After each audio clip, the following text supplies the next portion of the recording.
Welcome to this online tutorial with focus on GCSE English. We're going to be looking at language analysis again, and we're going to be using the woman in black, a question about the woman in black regarding language analysis.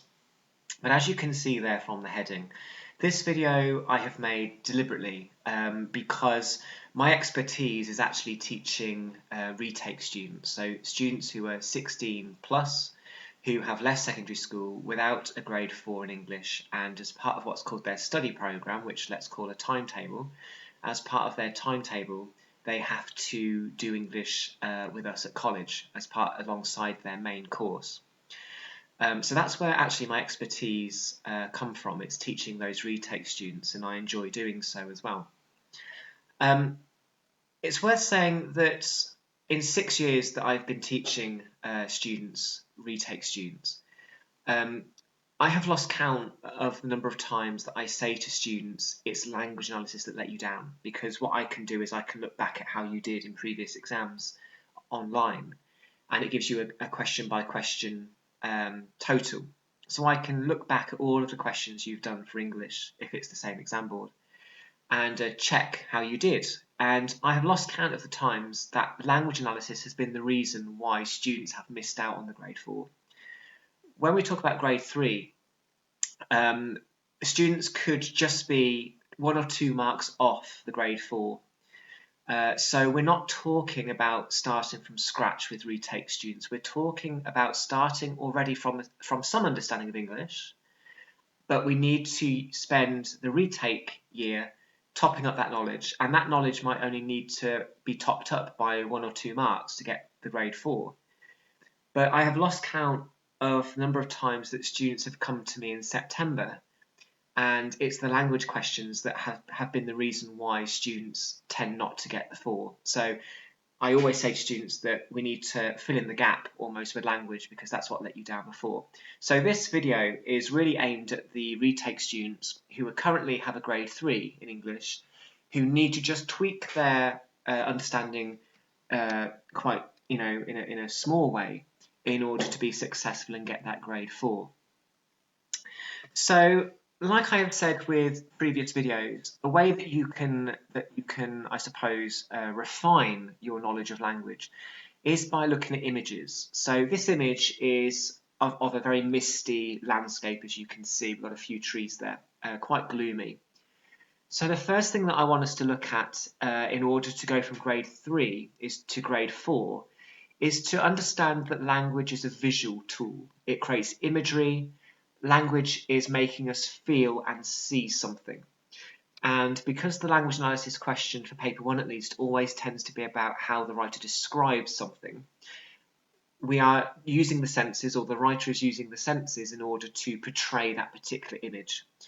One of the things that you can do to go from grade 3 to grade 4 or above is to broaden your vocabulary. So sometimes the reason why students get grade 3 for language is because they haven't demonstrated that they can express themselves in a broad range of words. So students here would look at this image and they might just be able to use the words like misty and damp, but that's it. So often what passing a GCSE in English language requires is that students have a broader vocabulary. So at the bottom there you can see I've listed some words that you could use in your language analysis response, if in fact this kind of image is depicted in the language by the writer. So we've got words there like misty and damp and bleak and grey that you might have come across and used quite easily before, but we've also got words like dismal and sombre and dreary and desolate and so on that you might not use. And if you can use words like that in your response, then that's one of the ways in which you can go from grade 3 to grade 4. It's just by expressing your ideas, by using synonyms and showing that greater breadth of vocabulary. So that's one of the things that you can do for analysis. So the question that we're going to be looking at today is, how does the writer use language here to describe the weather? And it's 8 marks, and you're always going to get those bullet points underneath. Words and phrases, language devices and techniques. If you have watched my previous videos, you have heard me already say that I tell my students to ignore the sentence forms bullet point because that tends to be tricky for students. And particularly if you are a retake student, you can still get the GCSE without looking at sentence forms. So retake students tend to struggle talking about sentence forms. So that's one of the reasons why I always come to language by saying get rid of that third bullet point. So you need to understand that this is clearly a question about the weather. So everything that we say in our response has to be about the weather. Vocabulary to describe the weather. So as you read your section of text, you need a highlighter and you need to actively engage with what words you're going to talk about. And by highlighting it, you're engaging with the text. You might be annotating around the outside what type of words or phrases they are, if they're descriptive devices like similes or metaphors, or words like verbs or adjectives or adverbs. So you need to be using the space around the text in order to annotate. So the text says, all the previous week we had rain, chilling rain, and a mist that lay low about the house and over the countryside. From the windows the view stretched no farther than a yard or two down the garden. It was wretched weather, never seeming to come fully light, and raw too. There has been no pleasure in walking, the visibility was too poor for any shooting, and the digs were permanently morose and muddy. Inside the house the lamps were lit throughout the day, and the walls of larder, outhouse and cellar oozed damp and smelled sour. The fires sputtered and smoked, burning dismally low. So that is what you've got to work with. Now you need to, in 10 minutes, remember this is a 10-minute question, you need to be able to talk about at least perhaps 2 quotes from there. But it depends on how much detail. So it's not just about saying the writer depicts the weather as grey. Here's a quote, thank you very much, give me some marks.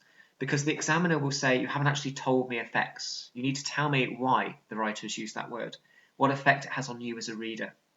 So another characteristic between grade 3 and grade 4 students is they tend to forget to talk about effects in detail. So you must talk about effects. So out of that extract, you might have highlighted these kind of words.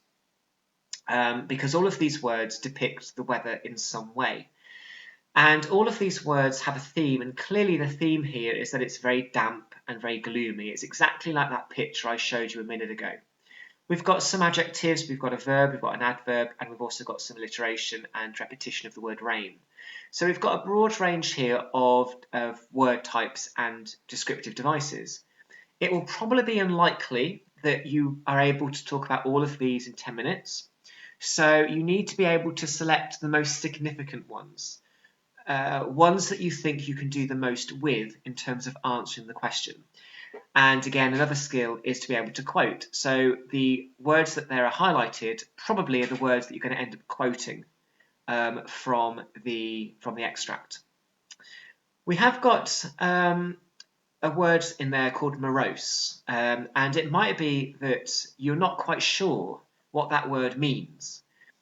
But if you think about it, this whole extract, based on the other words we have, is very negative. It's very gloomy, it's very desolate, it's very depressing. So chances are it's a pretty good guess that that word morose is also going to be pretty negative as well. It wouldn't make sense to have a 99% negative extract with one word being very, very positive. So that word morose is also very negative, very unpleasant really. So even if you're not sure about what some of the words mean, you can probably guess based on the rest of the extract and the context that they are used. Another thing that you need to do in order to make sure you go from grade 3 to grade 4 is ask yourself questions. So 2 questions that you might want to ask yourself here. How is the writer depicting this scene? What is the writer's intention? Because clearly this is deliberate. The writer had a choice. They could have made this countryside very, very pleasant and sunny and warm, but they decided not to deliberately. And we've got to ask ourselves for this course, why? So we might answer that first question by saying something like the writer is describing the setting as bleak and dreary because of the ongoing miserable weather. There is a sense that everything is wet and cold because of the constant rain and gloom. So that 3-line response there is something that you could include or even expand on in your response, because that is really what the examiner is asking you to talk about. what words have they used and why? So why has the writer shown you this vision of this very gloomy countryside? Another question you can ask yourself is, what atmosphere or what mood does this create? Because again, language is a manipulative tool. It gets us to feel things. So we could answer that second question by saying something like the atmosphere of the text is depressing because of the lack of light in a colourless place. And that kind of insight tells you that a student is going from grade 3 to grade 4 because it shows a greater level of confidence and seeing the text as a creation, something that has been created, something that has been crafted and made. And that is something that often grade 4 students will start to appreciate, is that this is something that has been created for us to read. So I'm now going to show you two responses. One is 3 out of 8, so a grade 3 response. And then the second response is a grade 4 response, which I'm going to give 5 out of 8. And then I'm going to show you the mark scheme as well to remind you what the levels tell us in terms of, as an examiner, what skills students have to hit in order to get a particular level and therefore a particular mark out of 8. So the grade 3 candidate here says the writer uses a different range of words to describe the weather. The weather is described as gloomy and dull. It says there was chilling rain. This tells the reader that the weather is wet and cold. Later it says it has been so wet that even walls oozed damp. This implies that the weather has been consistently wet and things have flooded, creating a gloomy and miserable atmosphere that sets the tone for the rest of the extract. So that is what they have said. So if we now look at the mark scheme, the mark scheme for level 2, so we're talking kind of bottom of level 2 here, you can see it says some understanding and comment. So in order to get a level 2, either 3 marks or 4 marks out of 8, the student must show comment on the effect of language, some appropriate detail, so some quotes, and some terminology. So in that box at the bottom there you can see this student got a 3 out of 8 because there was some evidence, so they did quote 2 things. There was some attempt to comment on effects, particularly towards the bottom of this. That last sentence really helps this response get a 3 actually. But there is no terminology, and you don't have to use terminology because it's the way in which AQA marks these papers, that you only have to hit one of those bullet points in order to get that level. You don't have to hit all 3.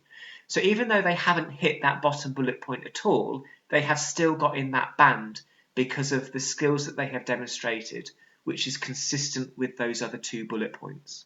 So you could only hit one of those bullet points and you would still get that level. Okay, so it's actually a friendly way of marking, I say to students.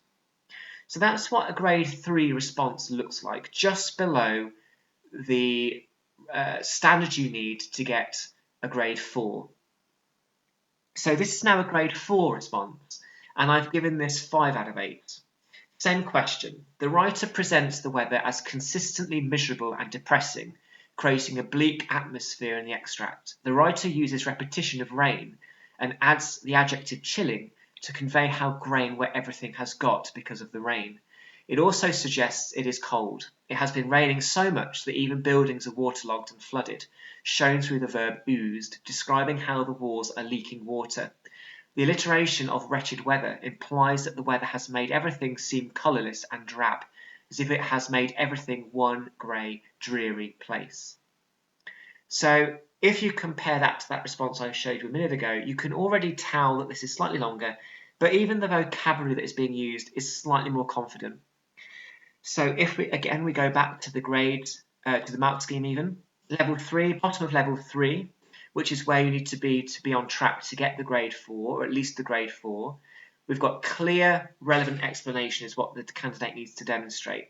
So this gets 5 out of 8 because they use relevant evidence, as in quotes. They have now got clear comment on effects, a little bit more detailed than before. And they have now got accurate and clear use of terms. So they've got words like repetition and adjective in there and verb. So that now demonstrates that they have met the grade 4 standard, or the pass standard, let's say. So if you can get your writing or your analysis in level 3 consistently, then you will be on track to get the GCSE. But language tends to be a question that students struggle with because they're never quite sure how much detail they have to go in and the strategies that they could use in order to get those extra marks. And it could just be 1 or 2 marks extra, but that can be the difference between the grade boundary. Okay, so in summary, your grade 4 response, particularly for language, needs relevant evidence, clear comment on effects, or relevant comment on effects, and accurate clear use of terms. But again, like I said before, you don't need to necessarily hit every one of those bullet points, just one of them to get that level. Okay. So, in summary then, this presentation has been aimed at the grade 3 students who are sitting English as a retake. So, what made that second answer more successful? Well, the comments on effects were consistently clear, and there was a notion that this was something that has an effect on readers. And there was also a sense that they were able to expand on their ideas in more detail. They quoted consistently with relevant evidence. They didn't copy large quotes from the text. You shouldn't do that because while you're copying, you're not actually analysing. And this is an analysis question. So they had consistent, relevant evidence. They also were able to accurately use some language terms, but they were very simple terms. Repetition, verb, adjective. These are not complex terms. So you can still get a good mark just by keeping it simple and don't overthink. Something else, though, that stands out is they were using words like suggests and implies and presents and conveys. And those are words that students should use to talk about analysis because it's about evaluating almost the effects on readers based on particular language choice. So even adding in those words can be the difference between a grade 3 and a grade 4. And finally, what made that second response more likely to get a grade 4, particularly for language, it was because it used a broader range of vocabulary. So they used words like miserable and waterlogged and colourless. And that also gave it a greater sense of confidence when you were reading it. There was a sense that they had got to grips with the extract and the question and the effects in a slightly more skilled and relevant way. So in summary then, particularly for language, make sure that you are following those particular rules or particular conventions, and you should be able to bring up your language result for the language question at least by 1 or 2 marks. Thank you.